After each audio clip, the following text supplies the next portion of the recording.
So let me give you a few practical suggestions. These are growing out of my life and out of my reading of the Bible. Just 3 brief practical suggestions, because we're not doing as well as we should. Now, suggestion number 1 in your life of prayer for 2009, set aside a time and a place each day and don't leave it to chance. Set aside a time and a place each day and don't leave it to chance.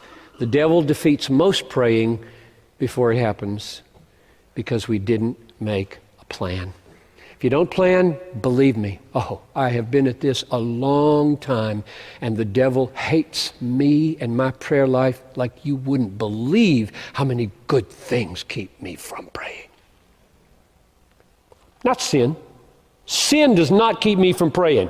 Righteousness keeps me from praying. Answering holy emails and other holy things. Just checking out one more piece of relevant news to pray about at whatever news service you click on. It's not evil that keeps us from praying. It's good things, and He is shrewd to the bottom. So, pick a place and pick a time and show up. Number 2,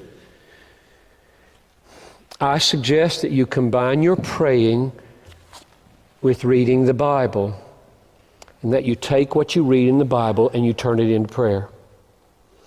Because your brain, if it's a typical human brain, will have a very hard time holding a train of thought while you pray with no help from the Bible. Try it for just 10 minutes without your brain flipping out onto the dust you see on the Venetian blinds. Just try it. He is wicked in His goodness. It needs to be dusted. Wouldn't be sin to get up and dust it. Would it? Use the Bible and turn the Bible into prayer.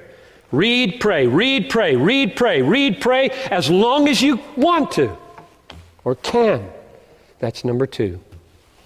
Number 3, I suggest that you pray in concentric circles. You can either pray from the outside in or the inside out.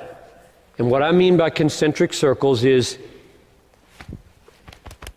I'm the most needy spiritual person I know. At least I know my sins better than I know anybody else's. So I pray about me a lot. Have mercy upon me. Convict me. Kill me. Change me.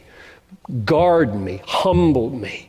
Destroy those aspects of me. I pray about me a lot because of how sinful I am. And then you move out from me to my family. Pray about Noel. Pray about Talitha. All my sons, all my daughters-in-law, all my grandchildren. That's another circle. Then I move out from there to the staff. I can name the staff and the elders. And then I move out to you, the church. And then I move out from there to the wider movement of Christ around the world, our missionaries and the whole global cause of Christ. And I move out from there to the political, historical arena of the world. I generally don't pray about galaxies or anything like that, but my universe, as far as prayer goes, stops pretty much at the planet. I don't pray for the devil or angels. I don't see any reason for doing that in the Bible. So, or you could go the other direction, move from the outside in, just whatever. And at every one of those concentric circles, if you wonder, why don't you put God at the middle? It's because He's in every circle. And the main point of every circle is, hallowed be Thy name. Thy kingdom come, Thy will be done. And only then do you get to, give me some bread today. 3 big, massive, your name hallowed, your kingdom arriving, your will on the planet done the way it's done in heaven and in my life. Those are in every circle. That's why He's not anywhere in the concentric circles. So those are my 3 suggestions. The hard truth is, we Christians don't do very well.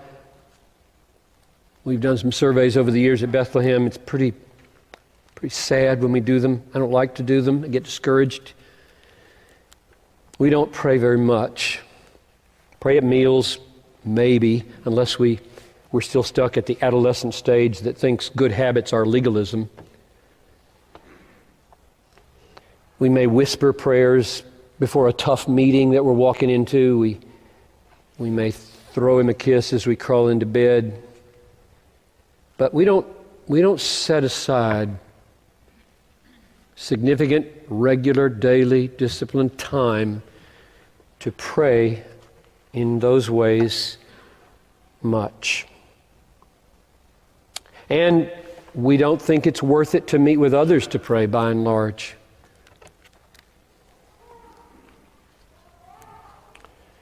And we wonder, why is my faith weak? Why is my hope feeble? Why is my passion for Christ small? And meanwhile, across these rooms, the devil is whispering in your ear, some of you. The pastor's getting legalistic now. He's moving into the legalistic phase of the sermon. He's starting to use guilt now. He's getting the law out now. That's what he's saying. To which I say, to hell with the devil and all of his destructive lies. Be free, Bethlehem. Is intentional, regular, disciplined, earnest, Christ-dependent, God-glorifying, joyful prayer a duty? A discipline? Do I go to prayer meetings Tuesday morning, Wednesday afternoon, Friday morning, Saturday afternoon, Sunday morning, Tuesday mornings or Saturday meeting? Do I do that because it's a duty, out of discipline? Well, you could call it that. It's a duty the way it's a duty for a scuba diver to put on his air tank before he goes underwater.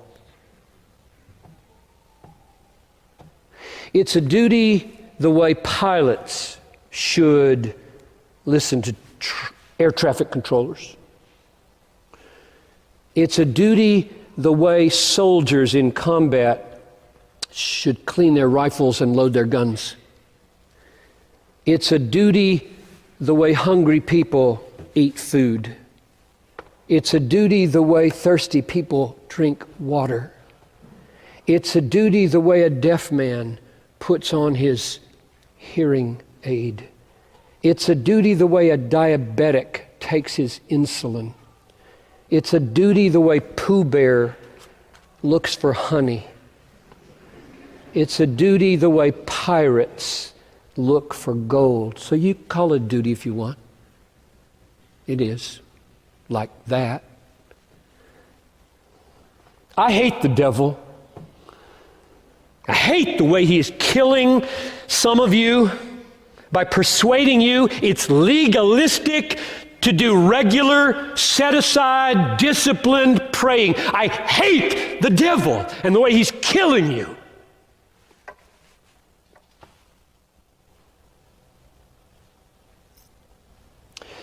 Telling you that it is legalistic to be as regular in your prayers as you are in eating your food, in sleeping, in internet use.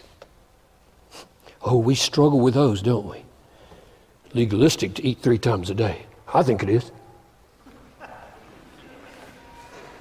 Sleep every night, for goodness sakes. Mix it up.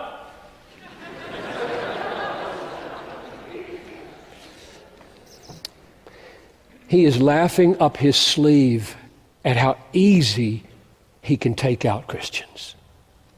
The devil is. He is laughing up his sleeve at what suckers we are for his worn out, this is legalism.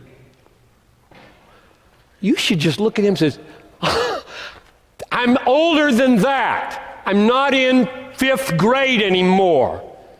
I've grown up a little bit. Get out of my life. I've got work to do because I am a sinner in desperate need of talking to my King every day. And my sin inclines me to leave it over and over. If I don't set a time and a place, I'm a goner. Let's talk to the devil. Give him some information. He might leave you alone for a while. Probably not.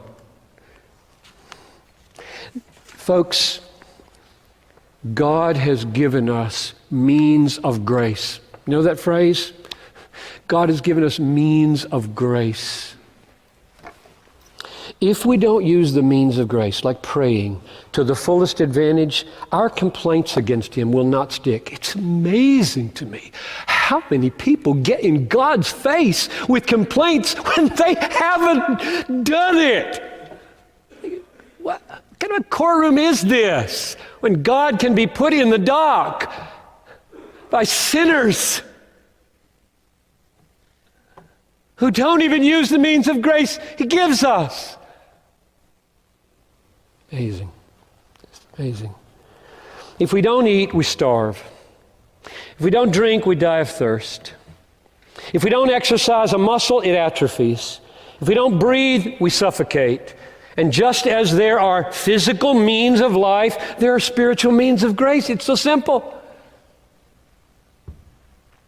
And so many of you are trying to live your life without breathing, eating, drinking, exercising. And you wonder, what's wrong? It's your fault. It's his fault.